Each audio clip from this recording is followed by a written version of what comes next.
Welcome back to my channel. Y'all should already know who it is, or you should know who it is, the CEO of iyetasti. And as y'all can see, I am back with a video. I am finally back with a chit chat video in my own space in my living room. I hope y'all like the little setup. But this video was highly requested, and it's basically, as y'all can tell from the title, is on the home buying process. So in this video, I'm basically going to talk to you guys about my personal experience with the home buying process. Of course, you know, it varies on people's situations, which I'm going to get into because my situation might be very different from yours. So a lot of things come into play when it comes to the home buying process, but I'm just going to talk on my experience for people like me who are, you know, interested in purchasing a house. I'm going to give you some insight on some things you may not have known, because everything that I'm going to tell you guys about in this video, I personally did not know. There's a lot of myths that go around about the home buying process, and there were a lot of things I assumed or I thought, and that's not how it goes. So I did take some notes in my phone, and we're about to get straight into it.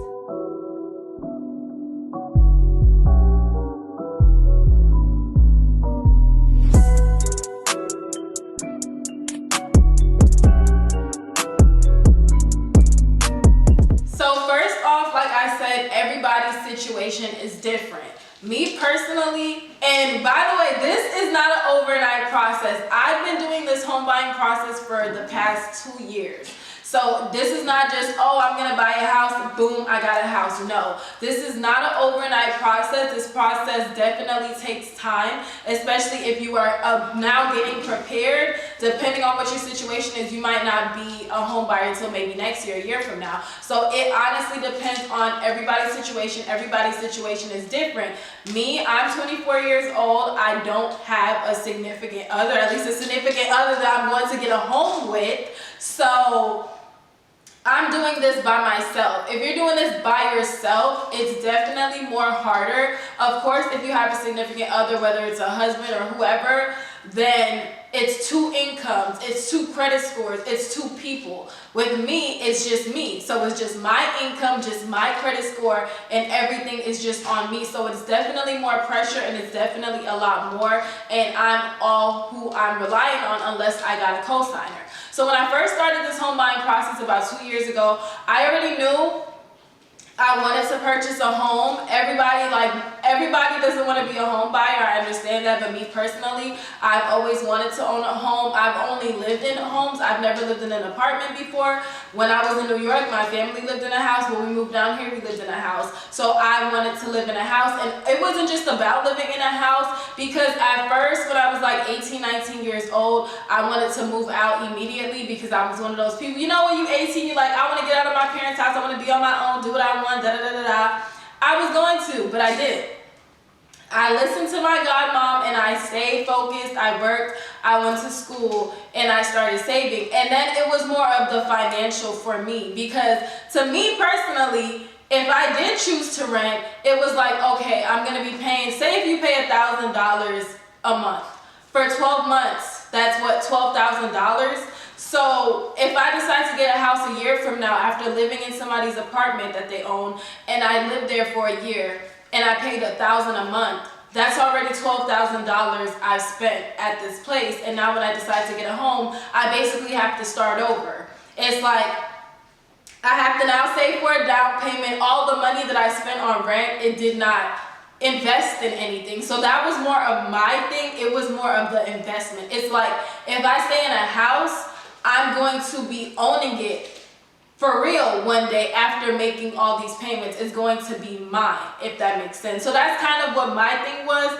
It wasn't like, it was like I said, I've been used to living in a house, because living in a house and living in an apartment is 2 different things. I have friends that live in apartments. My sister lives in one, and it's 2 different things. Especially with my business, it just didn't make sense. I was going to get an apartment. I really wanted to get a condo because a house is a big purchase, but like I said, everybody's situation is different. A lot comes with it. With my business, with the amount of inventory that I order, if I stayed in an apartment or if I stayed in a condo, it's like all this inventory. It's like, at least at my house, you know, I can sit on my doorstep while I'm at work, while I'm running errands. I can sign for it on the internet, but it's just a lot. So in my situation, this was the best option for me. So like I said, I started this process over 2 years ago. First of all, before you can even start looking at houses, you have to get pre-approved. That was something that I did not know about. I'm just thinking, you know, like us teenagers, we just go on Zillow and go on these websites and we just look up houses and we just think, okay, I found a house. No, you must get pre-approved first. In order to get pre-approved, there's different things that come with it. You have to find a loan, obviously, to get pre-approved. When I say pre-approved, I mean, if you don't know what that means, it's basically you have to get qualified for a loan from a company, whether that's banks offer loans, whether that's your realtor works with somebody. Most realtors, they work with a loan company that they can refer you to where you can get qualified with their people, because they usually work hand in hand. So if you do have a realtor, I had a realtor. If you don't have a realtor, then you can contact a bank. There's different banks, different places that offer different options. Everybody's stuff is usually different. So my realtor, when I first got pre-approved, my realtor had a company that she worked with, and that was who I went to. But in order for me to get pre-approved with her company, with the loan company, I had to have a credit score of 620. So for most places to get pre-approved, there is a credit score requirement. Before they will even consider you to apply, you have to have a certain credit score. So it's not just, oh, I'm going to get pre-approved. Your credit score definitely matters. So if you have all these debts, if you're thinking about buying a house, you have a car note, you have all these things on your credit cards, you definitely need to start working towards paying those things off, because at the end of the day, once you do reach that final step in purchasing your house, all that stuff is going to come up. Even if it doesn't come up at the beginning of the process, it's definitely going to come up in the end, and I'm going to talk about all of that later in this video. I hope this video is not too long, but I definitely, want to give you guys as much information as I can. So like I said, my credit score had to be a 620. At the time, my credit score was like a 608. Mind you guys, I didn't even have credit.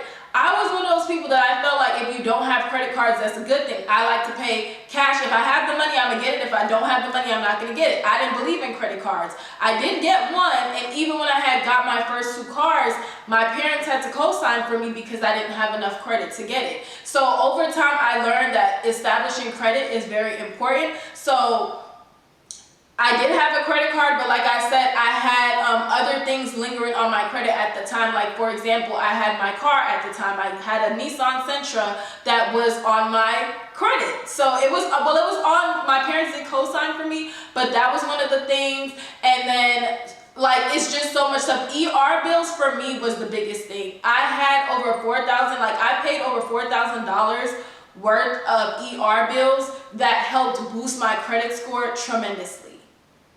So it comes with a lot. So first of all, your credit score needs to be up to par.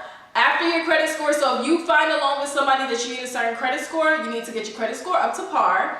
So then you apply. So I applied, I got approved, but then the issue was they didn't approve me for a lot of money. With my job income, like I said, this was only me. I didn't make enough to get approved for a lot. And of course, if you don't make a lot, why would they give you a lot of money if you're not going to be able to afford it? I do have a business, but if you're just looking at it like, okay, this is a 9-to-5 worker, she's applying for a house, this is all we can give her. So they were giving me like $165K, and that was not enough for me. So for me to get, I already knew what I wanted. For me to get what I wanted, I would have to pay the rest out of pocket if I decided to go with that loan person. And please also keep in mind that the more loan applications you do, the more that's people digging into your credit. So I looked at some homes and stuff. I put in offers. I didn't get it. And the homes, it was like I was settling because that was the loan that was the only offer I had. So I ended up doing a loan with somebody else. I went with Bank of America. They approved me for way more, so I was excited about that, but then they were giving me issues. The loan officer wasn't getting back to me and stuff like that. So then, after like putting in offers and stuff, like this is just about the home buying process, but after putting in offers and stuff like that for homes, that I did not get, I ended up finding a new subdivision that they were building, and when I was able to get my home built, I'm the first one in this house. Nobody else was in here before me. This is not a pre-owned home. I was able to do my loan with the company that built D.H. Horton, the company that builds, that's who I was able to do my loan with. So for them, that was more convenient for me as well, because it's like, okay, I'm already getting the house from y'all,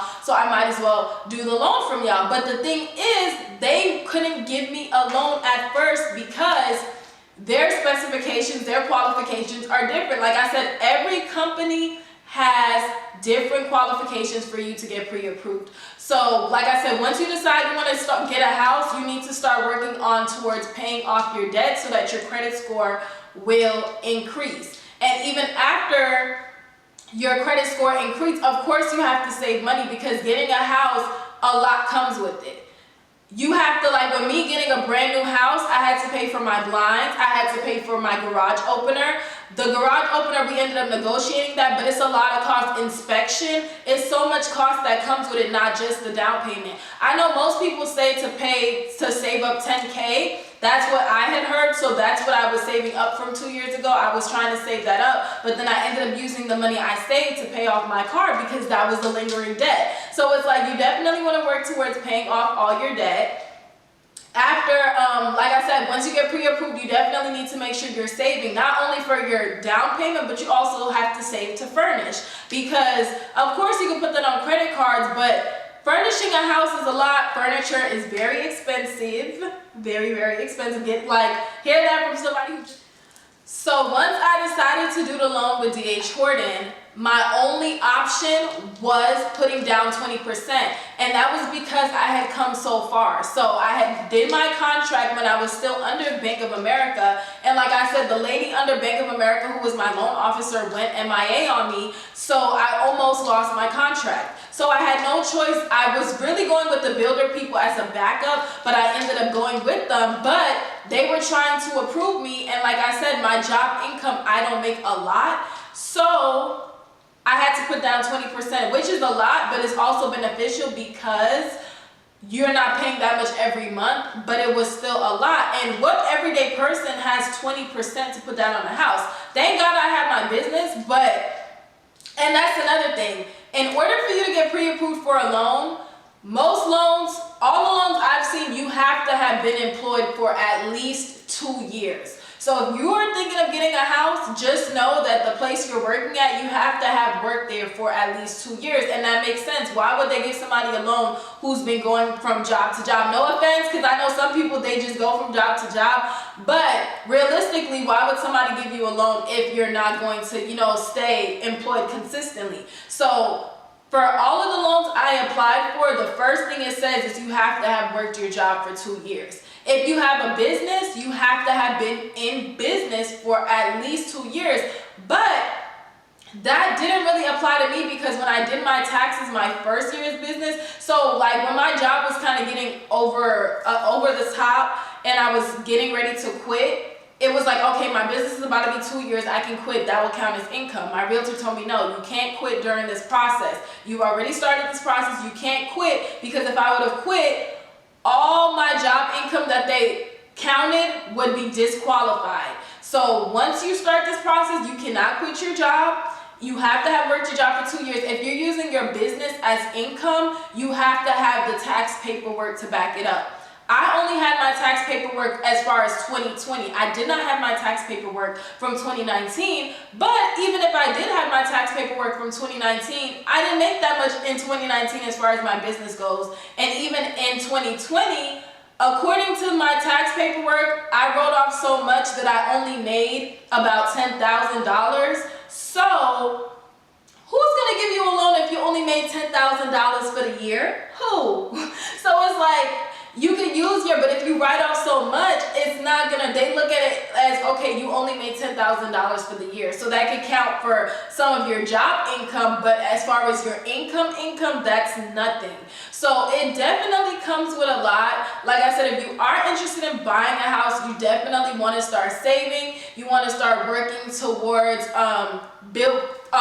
increasing your credit score, paying off debt, saving money. Another thing I want to say is, like I said, my situation was different, or is different, because I was living with my parents rent free. Not everybody is living with their parents rent free. You watching this video, you might have kids, you might have a family, you might live with your parents, but they might charge you rent. It might not be that much, but everybody's situation is different. So I was able to save a lot more money, and I'm saying that to say, if you are watching this video and you're around my age and your parents are allowing you to stay with them, please save your money, because I know a lot of people, it's like, oh, I don't have rent to pay, I don't have responsibilities, so you live lavish and stuff like that. Please save your money. Even if you're not trying to get a house, just save it for a rainy day. Just save it because you don't know what will happen when you will end up needing the money. Just because, of course, it's a blessing to be able to, you know, stay with your parents and stuff, but that doesn't mean live lavish. Like, one thing I was always smart with was, even though I wasn't paying rent,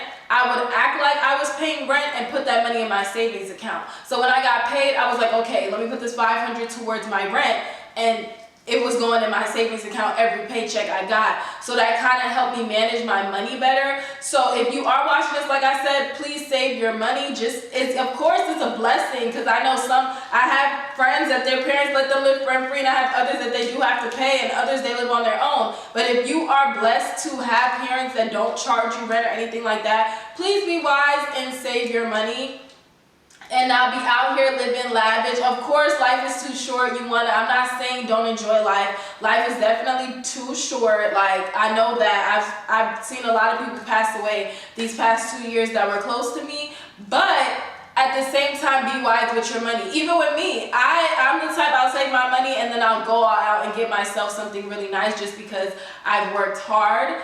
I've definitely toned down, y'all, because I'm a sneakerhead. I be copping all the Jordans that come out every release, but I've definitely, you know, toned down on that. Even the ones that recently came out, I didn't get them because, like I said, I got priorities. Like, you got to look at your priorities. You got to sit down and look at, okay, what are your goals? Like I said, not everybody's goal is to buy in a house. I might have people watching this video and they're not trying to buy a house. Not everybody wants to live in a house. Not everybody wants to live in an apartment. Like, everything is not meant for everybody. Just like with business, everybody's not meant to run a business. That's why we have 9-to-5 jobs and stuff like that. There's nothing wrong with that. But you definitely want to save, regardless if you get in a house or anything, you definitely want to save money. And then you also want to do your research. Like I said, it's not an overnight process. And another thing that's very important is you cannot be putting stuff on your cards. One mistake I made, which was a huge mistake, and it caused me a lot of issues at the end of this whole process, is I saved my money in an external account app. It was a digit app I told y'all about saving money. I should have kept my money, like, once I got approved for this contract, I should have put my money in my bank account.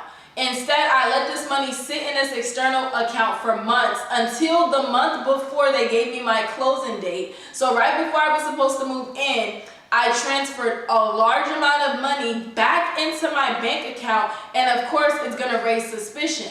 If I would have had this money just sitting in my bank account for months, from when I started this process in January, February, like, as far as this house, I'm not talking about this whole home buying process, but this house, like, was being built from January, February of this year. So I should have had that money already in my savings account.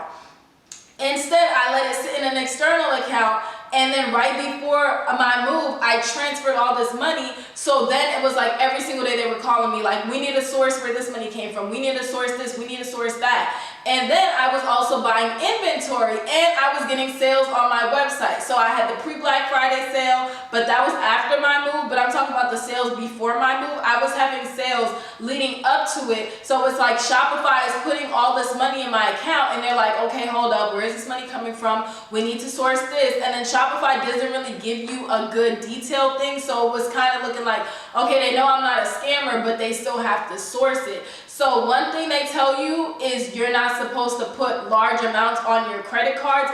Even with me, like, days before my move, I bought my bed and stuff, and even that was an issue. The day of closing, I was in that closing office for hours, y'all, because after they gave me the amount that I had to pay for closing, they ended up adding more money because in their eyes, you have to pay them. So like I said, if you have money lingering on your credit card, like my bed and inventory I bought, because usually I'll put my inventory on my credit card and then I'll pay it back off when I get the money from Shopify. So I had this money sitting on my credit card. I cannot pay my credit card myself. I have to pay it to the company, the title company at closing, and then they'll give me a check that I pay the credit card people off. I don't know if that makes sense, but basically they want to make sure that you're paying these things off and you don't have, because it affects your debt to income ratio.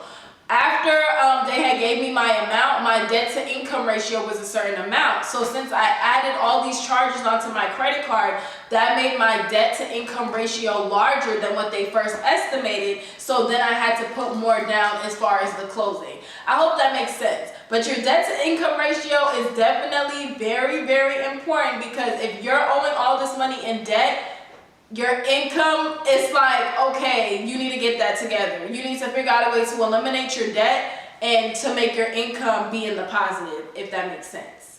So I hope I answered a lot of you guys' questions. I hope I was able to touch somebody with my experience. Like I said, the experience I had, I could sit here all day and talk about it, but I didn't want to make this video too long. I just really wanted to emphasize, please do your research when it comes to loans, because different loans offer different perks and stuff. Some loan companies will pay for your closing, which was why I decided to go with Bank of America, but then she went MIA on me and I had to go with the company that I was getting my home from. So you definitely want to make sure you have a backup plan. If you have somebody else you're doing this with, then you're lucky, because it's two of y'all, so y'all can both save money. Y'all can both use both of y'all's, you know, like it's another person. And even with me, y'all, what's crazy is when it was winding down, and like I said, I had to put down 20%, and I was just like, dang, that's a lot of money to just put down on a house. And I was gonna co-sign. At first, I was gonna have my mom co-sign for me, and guess what, y'all? I put my mom as a co-signer, and she swore her credit score was so good. Her credit score was not what they needed it to be, and that basically declined my whole application. Mind you, y'all, this was like a month before my move. So they gave me my closing date, and I was just like, oh, I don't want to put down 20%. What else can I do? So they was like, I mean, you could co-sign, add a co-signer. So I was gonna add my mom. I really didn't want to. I wanted to do this myself, but I considered adding her just so I wouldn't have to pay this much money. And like I said, her credit score wasn't what they qualified it needed to be, so it declined my whole application, and I basically had to reapply all over again. But like, the guy was so nice though, but I had to reapply all over again. And like I said, y'all, this was definitely a process. I'm glad that it's over. If you've been on my lives, or if you've been watching my videos, I was just waiting for this to be over. When I say like when it got time for it to be done, it was just like I said, because I have a business. If you have consistent money coming in on your website, it's like they need a source where this money is coming from. So it's like, even if I did have my money in my account, I would still have to answer for the Shopify money coming in. I would still have to answer for the Shop Pay money coming in and stuff like that. Like it definitely was a process. Like I said, I'm glad that it's over. I'm grateful to be in my own space, to be able to record this video for you guys. Thank you everybody who has supported me on my business journey thus far. Make sure y'all subscribe, or if you're not already, make sure you follow on Instagram, follow my personal page, follow my business page. And y'all, I have on my lashes in a style A37. I got on my lashes in the style A37. Oh, yo, no, y'all. The shades made a mark on my nose. I hope y'all didn't, like, why didn't y'all tell me? I had on these shades earlier, and it kind of indented my foundation. So, y'all, I got an indentation. But, like I said, it just feels good to be in your own space. I'm 24 years old, and I'm now finally in my own space. I never moved out for college. I never lived in a dorm. I never had my own apartment. I literally went from my parents' house straight to my own house. So I'm very grateful for that. Especially, you know, like I said in my video, if you didn't see that video when I did get my house, please watch that video. You know, like being told, well, dang, because my brother and sister, my younger brother and sister moved out before me, which I'm not hating, it's just they moved out before me, and people will make it look like, well, dang, you the oldest still living with your parents, like, you're the oldest, your sister has her own apartment, your brother has his own apartment, and you're just still living with your parents, not knowing what I'm, you know, not knowing what I'm doing behind the scenes, because I didn't really tell anybody in my personal life about this whole process. I really didn't tell anybody till it was close to the end. Like once my house was almost being built, that was when I finally like probably posted the picture and stuff, but I didn't really tell anybody about it just because. So it definitely shocked a lot of people, but like I said, trust the process. Ignore the negativity. It did, like I said, it was not an overnight process. Please don't see, because it's like when you post a picture, it looks glamorous. I'm not saying it's glamorous, but you know, people who see the picture when you post you bought a house, it looks all glamorous. Just like when you post orders, the business world looks so glamorous, and then when you actually start a business, you see how much work it is. You see how much work you have to put in. Just like with getting a house, you see how much, especially I was doing this by myself. So even furnishing is very expensive. Buying furniture, buying a TV, internet, bills, the bills you have to pay. I literally went, but I'm used to managing money, but I literally went from not paying any bills but like my car insurance and stuff like that, to now having to pay mortgage, having to pay my water bill, having to pay my light bill. You definitely look at life with a whole different light. I mean, I've never been the one to leave lights on and stuff like that, but you definitely will, you know, be keeping your lights off and stuff like that. But I hope y'all enjoyed this video. My camera's about to die. I hope it hasn't died already. Make sure y'all subscribe, make sure y'all comment, meet me in the comment section, follow, and I will